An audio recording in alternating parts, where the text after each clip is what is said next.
করতেছে দেখো। আই জোনাকি কি করতেছিলি?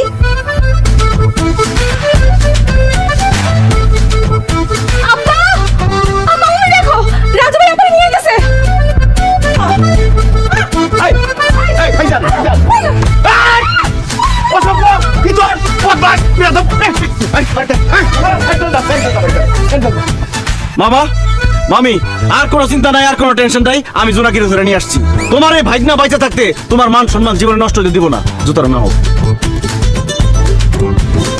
এই ভাইগনা তুই আমার জন্য যা করছিস না আমি কেউ দেখা নাই তো না কেউ দেখে নাই তোর কথা আমি সারা জীবন মনে রাখবো আমার সম্মান তুই বাঁচাইছিস তুই চুপ করে আসিস কেন কোথায় গেছিলি কার সাথে যাইতে চাইছিলি বল নাম বল নাম বল নাম বল চুপ করে দাঁড়িয়ে আসিস কেন সত্যি করে কই গেছিলি কার সাথে পালাই গেছে বুঝো না মামি সে তার প্রেমিকের সাথে পালাই গেছে পুরা গ্রাম তন্ন তন্ন করে খুঁজছি জোনাকির দেখা নাই পরে বাস স্ট্যান্ডে গেছি বাস স্ট্যান্ডে যাই দেখি সে তার প্রেমিকের হাত ধরে বাসে উঠতেছে আমি যাইতে যাইতে বাস ছাইরা দিছে পিছন পিছন দৌড়াইছি গিয়া চুলের মুঠিটা খাপ করে ধরে জানলা দিয়ে টেনে নামাইছি হারামজাদি এর লিগে তোর জন্ম দিছিলাম না হ্যাঁ বাপ মার মুখে চুনকালি মাখাইয়া তুই একটা সেরার লগে বাইকে গেছিলি আই হারামজাদি তোর যদি এতই শখ থাকে যে প্রেমিকের ঘর করবি প্রেমিকের সাথে বিয়া ববি তুই আম করে কইতি আমরা তোর নিজ হাতে তোর প্রেমিকের হাতে তুলে দিতাম বিয়ার সাথে পড়াই দিতাম হারামজাদি আই আই কোন সেই সুপুত্র তার নাম কি তার ক্ষমাটা একটু দেখা চুপ করে দাঁড়াছিস কেন ওই ছেলের নাম বল কোথা থেকে নাম বল কে বল আমার দিকে চাস কেন যেই বলার লগে পালাই গেছস তার কথা কো তোরা খালি হইছে আই রাজু ঠাডে সরতে ছেলেটার নামটা বল। তুই যদি তারে বিয়ে করতে চাস আমি ভাবি ভাইজানকে রাজি করে পরিবারের সাথে কথা বলে বিয়ের ব্যবস্থা করব। ছেলেটা কি একটু বল। আমি যে ছেলের লগে পড়াইছি তার নাম তার বাবার নাম কোনো কিছু আমি জানি না, শুধু তার আকার আকৃতি চেহারাটা জানি, সেটা বলতে পারবো। এই তো দেখতে কেমন সেইটা বলো খালি আমি তারে গিয়া খুঁজা নিয়ে আসবো তারপর তোমার সাথে তারে বিয়ে দিয়ে দিব দেখতে এমনি সুন্দর, লাউয়ের মতো ফর্সা, চুলটি কালো আর পিছন দিকে সিটি কাটা, আর ছাই কালারের প্যান্ট পরছিল, আর লাল নীল কালো কালারের চেক চেক শার্ট পরছিল হাফাতা। বয়স কত হইব? 30-32। তুমি এটা কি বর্ণনা দিলা? এটা তো আমার ছেলে রাজুর সাথে মিলে যেতেছে। দেখছেন বাবা, দেখছেন আপনার মেয়ে কত বড় বেয়াদব আর কত বড় শিয়ানা। যেই ছেলের সাথে পালাই গেছে তার বর্ণনা না দিয়া সে আমার বর্ণনা দিতেছে। তার মানে কি দাঁড়াইলো? সে যে ছেলের সাথে পালাইছে তার নাম সে জীবনও বলবে না। বলবে না। যে ছেলের সাথে পালাইছে তার চিন্তা বাদ দেন, তার আগে তার ঝাড়ু দিয়ে পিটান, জোগা দিয়ে পিটান, যাতে জীবনে কোনোদিন পালাই যাওয়ার সাহস না পায়। ঠিক করে দেওয়া দরকার। তুই ঠিক বলছিস। সব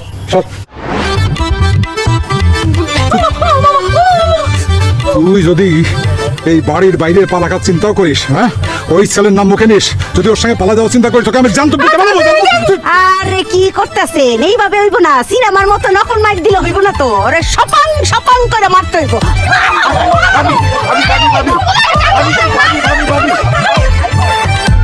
কি করি বাবা? আরে মামা কি করবেন আপনি বুঝতেছেন না? জোনাকিরে ধইরা বিয়ে করে দেন, স্বামীর আদর পাইলে ঠিকই প্রেমিকে ঘুরে দেব। ভাইজান রাজু কিন্তু ঠিক কথাই বলছে, জোনাকিরে এখন একটা বিয়ে দিয়ে দেব। আরে বাবা রে, বিয়ের কথা বলতেই তো ভয় পাইতেছি। গতবার বিয়ের জন্য ঠিক করলাম, রাতে পালাই গেল। আবার বিয়ের কথা বলি, আবার যদি পালা যায় তখন কি হবে? মামা কোনোদিন পালাই যাবো না। আমি জোনাকির প্রেমিককে দেখছি, সে দেখতে একদম আমার মতো স্মার্ট, সুন্দর, লম্বা। আপনি জোনাকিরে যদি আমার মতো স্মার্ট, হ্যান্ডসাম, মানে সুন্দর কারোর সাথে বিয়ে দেন, জোনাকি জীবনে আপত্তি করবে না। ওটা মনে করেন তাহলে জোনাকি জিজ্ঞেস করি। হ্যাঁ জোনাকি, দিকে হ্যাঁ জোনাকি। আব্বা আমারে ডাকছেন? রাজুকে তোর কেমন লাগে? আব্বা হঠাৎ এই কথা জিজ্ঞেস করতেছেন যে? তোরে যেটা জিজ্ঞেস করি সেটা উত্তর দে। সারাক্ষণ তো ফরফর করতে পারো, আর কাজের সময় মুখের মতো কোনো আওয়াজ নাই। তাড়াতাড়ি কো আমার তোর কেমন লাগে? বিয়ের সাথে ব্যাপার আছে, মামা যেটা জানতে চাইছে উত্তর দে। আর দে স্যার থাকিস না। রাজু ভাই আমার অনেক ভালো লাগে, খুব ভালো লাগে। দেখছেন মামা, জোনাকি বলছে আমার তার অনেক ভালো লাগে। এখানে আমার আব্বা আছে, মুরব্বী, পাশের রুমে আমার মা আছে। এখন বিয়ের সাথে কথাটা আগে বাড়ান। বাড়িতেছি আশার জি, জোনাকি যেহেতু বলছে রাজুকে তার ভালো লাগে, তাহলে তুমি এক কাজ করো, তুমি এই রাজুর মতো একটা পাত্র আমার মেয়ের জন্য দেখো। ঠিক আছে? রাজুর মতো দেখতে এবং রাজুর মতো ভালো পাত্র চাই, খোঁজ দেখাও। আব্বা কি কইতেছেন? রাজু ভাইয়ের মতো দেখতে পাত্রের সাথে আমার বিয়ে দিবেন মানে? আরে রাজু বললো রাজুর মতো পাত্রের কাছে বিয়ে দিলে তুই আমোদ করবি না, তাই রাজুর মতো পাত্রের কাছে তোর বিয়ে দেবো। বাসা তুই খোঁজ দেখাও। জি মামা, আমার মনে হইতেছে কি কালকে যেহেতু পাত্র আসবে জোনাকে দেখতে, জোনাকি আজকে একটা আবার পলানোর চেষ্টা করবে। ও যাতে পলাইতে না পারে আমি কি সারা রাত ওর রুমে পাহারা দেবো? একদম ঠিক বলেছো তো। তুমি এক কাজ করো, তুমি আজকে জোনাকি রুমে গিয়ে থাকো, ঠিক মতো পাহারা দেবা, ওখানে পালাইতে না পারে। যদি কিছু গড়বড় করে, উল্টা পাল্টা করে, তুমি আমার ডাক দিবা। ঠিক আছে মামা।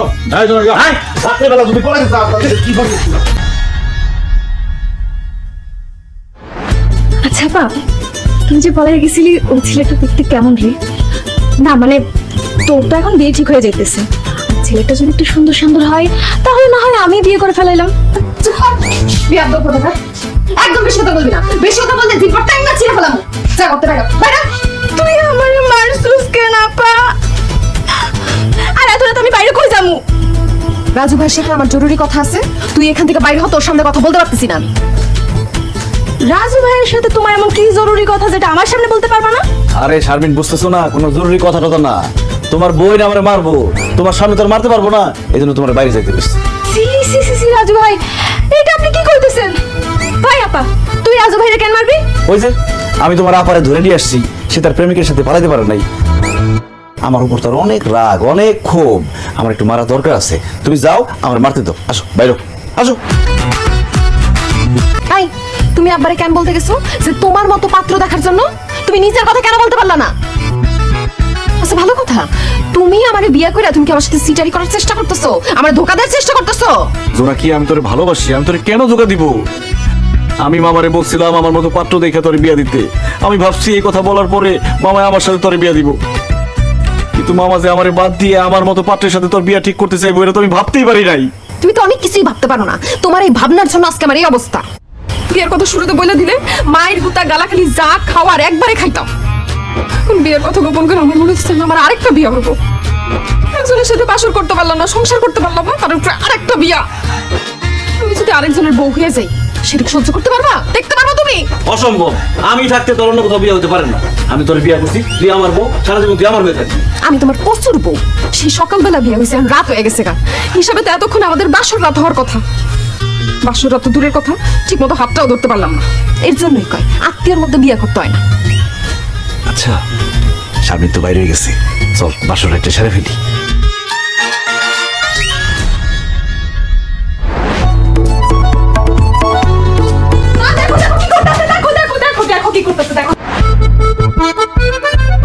আই জোনাকি, কি করতেছিলি?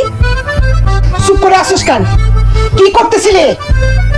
ফুফু, আমি বলতেছি, জোনাকি আপা রাজু ভাইরে মারতেছিল কেন? সে জোনাকি আপারে তার প্রেমিকের হাত থেকে নিয়ে আসছে, সেই জন্য নাকি তারে মারতেছে। শারমিন একদম ঠিক বলছে, জোনাকি আমার অনেক মারতেছিল। তোমরা না হলে তো আমি অনেক বড় বিপদে পড়ে যেতাম। আমি তো বাঁচার জন্য আর এইভাবে জড়াই ধরছি যে মারিস না আমারে।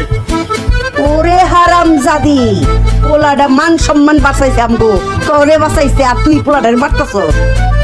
তোরে কি লায়া একেবারে ভর্তা বানায় ফেলাবো। ওই রাজু, ঠাডায় চর দে তো। না না না না ভাবি, এখন মারধর করার দরকার নেই। রাজুর বাপে কইছে সকালে পাত্রপক্ষ আসবো, আর যদি এখন মারধর করো চেহারা খারাপ হয়ে যাবো। জোনাকে পছন্দ করবো না। ফুফু, কি কইতাছে এসব?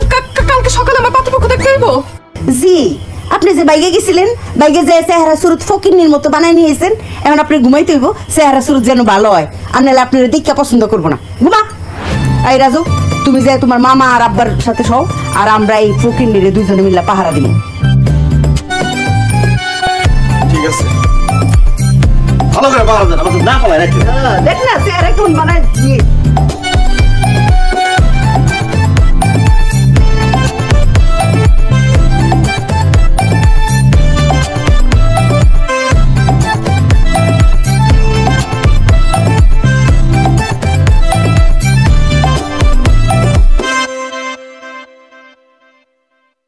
চোখ খুলছিস কে ফকিন্নি? ঘুমা।